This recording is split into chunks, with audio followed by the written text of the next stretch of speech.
최근에 우리 시험과 관련해서 개정된 내용이 있어 빠르고 간단하게 좀 살펴볼까 합니다.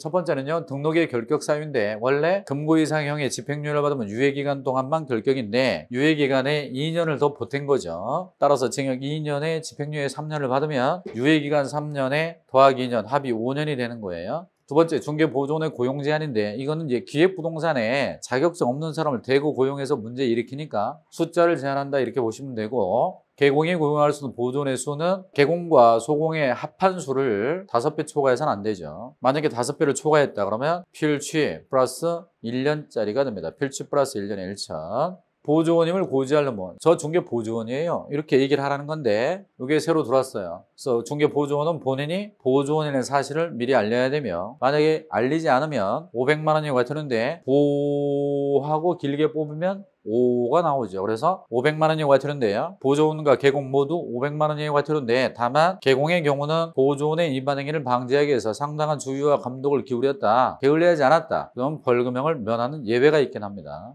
임대차 중개시 설명인데요, 계약기가 끝났을 때 보증금을 못 돌려받는 세입자들이 많아 이런 규정을 두게 됐고, 개업공인에서는 주택의 임대차를 중개할 때만 설명해 주면 되는데 그게 기존 세입자들, 선순위 세입자들의 확정일자 현황과 임대인의 세금 체납 여부가 되겠어요. 그래서 개공은 주택 임대차를 중개할 때 의뢰인에게, 즉 임차 의뢰인이겠죠, 다음 사항을 설명하는데 확정일자 정보 제공을 요청할 수 있음을, 그리고 임대인이 납부하지 아니한 국세지방세에 열람 신청할 수 있음을, 즉 체납 사실을 확인할 수 있다는 거죠. 부동산거래신고법 위반에 따른 제재가 있는데 새로 들어온 게 위장거래신고, 위장해제 신고죠. 계약을 체결하지 않았음에도 불구하고 거짓으로 부동산거래 신고하는 경우하고, 계약이 깨지지 않았음에도 불구하고 깨졌다라고 위장해제 신고하는 건데 이게 부당이득 목적이 들어왔다는 거예요. 그래서 부당하게 재물이나 재산적 이득을 취득하거나 제3자로 하여금 취득하게 할 목적으로 부당 이득 목적으로 이렇게 하게 되면 3년에 3천 이렇게 되고, 만약에 3년에 3천 징역이나 벌금을 부과받으면 기존의 3천만 원 이하 과태료는 면제가 되는 거죠. 그리고 부동산 거래 신고를 거짓으로 했다, 다운 신고, 업 신고했다 그러면 원래 취득가액의 5% 이하인데 10% 올려서, 만약 10억짜리 부동산을 다운 신고, 업 신고했다 걸리면 최대 1억 원 이하의 과태료 받을 수 있다는 얘기예요. 상당히 세죠. 주택임대차 보호법도 일부 개정이 되는데 정보 제시 의무입니다. 주임법은 임대인, 임차인에게 적용되는 법이죠. 개공이 아니고, 다만 개공이 이걸 알고 있으라는 얘기예요. 따라서 임대인은 다음 사항을 임대인에게 제시하는데 확정일자 현황, 납세증명서를 정보 제시해 줘야 되는데, 다만 이걸 동의함으로써 가름할 수 있다, 당신이 알아봐라 이렇게 할 수 있다는 얘기예요. 자, 여기까지는 기존에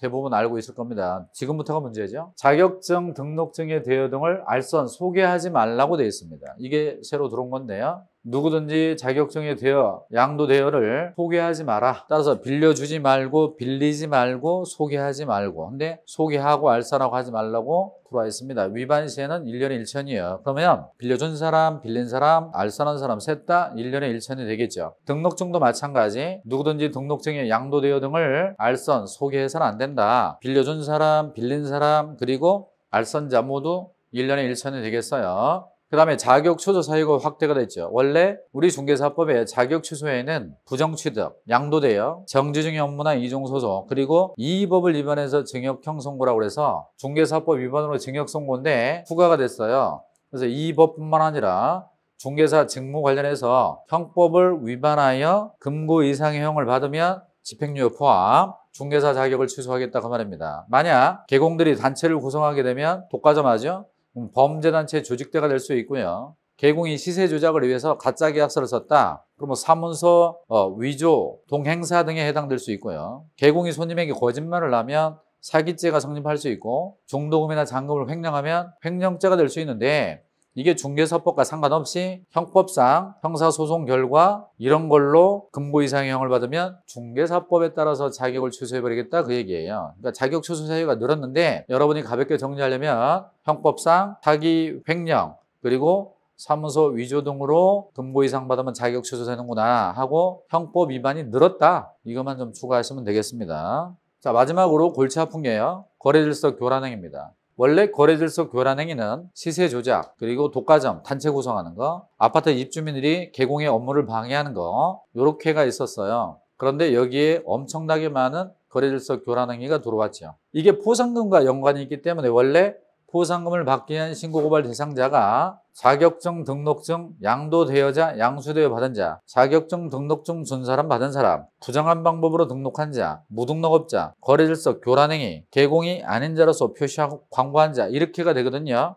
얘네들을 우리가 외울 때 양부모가 교포래 이렇게 외웠잖아요. 그런데 그 교란행위라고 하는 것이 원래는 이만큼밖에 없었어요. 따라서 중개사법 33조 제1항의 7호, 8호, 33조 제2항의 업무방해 5개에서 우리가 시독방 또는 시체방 이렇게 외웠던 거예요. 요것만 거래질서 교란행위였는데 요번에 이제 법이 바뀌면서 시독방, 시체방 요놈에다가 새로운 거래질서 교란행위를 추가한 거죠. 상당히 많이 들어왔어요. 그러면 이만큼이 전체적으로 확대된 거래질서 교란행위가 되겠습니다. 이만큼이. 그런데 엄청 많이 늘었지만 여전히 포상금 받기 위한 신고고발 대상자에는 시독방, 시세조작, 독과점, 업무방해만 여기 들어있어요. 따라서 새로 추가된 애들은 일이 못 들어갑니다. 거래질서 교란행위 한 사람들은 신고하면 다 포상금 받을 수 있는 쪽으로 들어갔는데 거래질서 교란행위가 엄청 많이 확대가 됐지만 포상금을 받기 위한 신고고발 대상자는 여전히 옛날 거래질서 교란행위만 포상금 신고고발 대상자로 그대로예요. 그러니까 거래질서 교란행위만 확대가 됐다 이렇게 보시면 됩니다. 자, 그러면 누구든지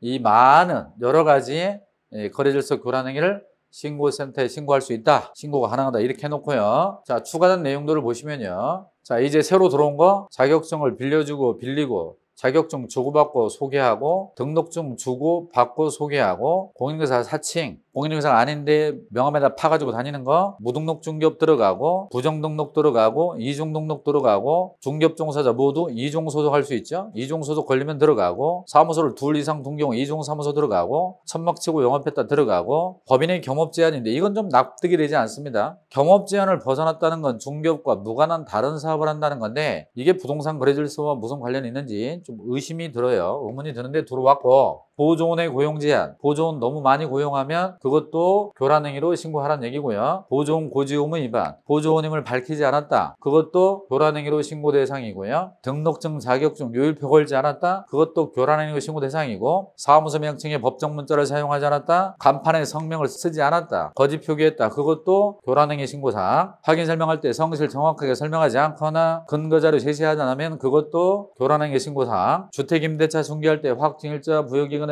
정보 제공을 요청할 수 있음을 알려주는 거, 체납 사실 알려달라 할 수 있는 걸 정보 제공할 수 있다는 걸 알려주는 거, 안 하면 여기도 문제가 되고요. 거래계약서 작성할 때 거짓 기재했거나 이중계약서 쓰면 다운계약서, 업계약서, 가짜계약서 이런 것도 교란행위로 신고할 수 있도록 비밀 누설 금지. 뒤집으면 비밀을 누설했다면 그것도 그런데 이 비밀은 무슨 사생활 비밀이나 이런 게 있을 수가 있는데 이것도 조금 납득이 되지 않습니다. 자, 중요하게 바뀐 부분에 원래 금쟁이가 우리 중개사법 33조에 있는데 33조 제1항에 금쟁이가 9개가 있잖아요. 중개대상물의 매매업, 무등록업자 협조, 금품 초과 수수, 거짓된 언행, 증서의 중개, 증서의 매매업, 직접거래 쌍방대리, 투기 조장행위, 시세 조작, 독과점, 단체 구성하는 거죠. 그런데 이 9개 중에 뒤에 거 2개, 8호와 9호만 거래질서 교란행위고 33조 제2항의 아파트 입주민들이 개공의 업무를 방해하는 특정한 개공에 의뢰하지 말자, 특정한 개공에게만 의뢰하자, 특정 가격 이하로 의뢰하지 말자, 정당한 광고는 방해하자, 부당한 광고는 강요하로 유도하자 이렇게 해서 시독,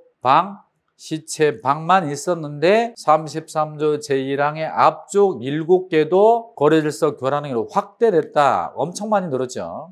그러니까 우리는 거래질서 교란행위는 33조 금쟁이와 모조리 교란행위가 돼버렸다. 이렇게 보시면 되고 포상금은 옛날과 똑같이 시독, 방, 시체, 방만 보상금 받을 수 있는 거다. 그건 바뀌지 않았다는 거죠. 그리고 부동산거래 신고 등에 관한 법률에 부동산거래 신고 규정을 위반했거나 거짓 신고했거나 제대로 신고 안 했거나 해제 신고 안 했거나 그리고 금증인으로서 개공에게 신고하지 않도록 거짓 신고하도록 요구했거나 신고 의무자가 아닌 자가 거짓 신고했거나 거짓 신고로 조장 방조했거나 위장 거래 신고, 위장 해제 신고 등이 다 거래질서 교란행위로 엄청 들어와 있죠. 이게 부동산거래 신고 등에 관한 법률인데 중개사법 센터로 올 수도 있다는 얘기입니다. 자, 이런 내용들은요 정규 수업 시간에 또 보완하겠지만 제가 간단하게 빠르게 좀 알아봤습니다. 자료는 제 밴드에 오시면 받아볼 수가 있는데요. 네이버에 들어가서 밴드에 이렇게 치시고 자료를 다운받을 수 있습니다.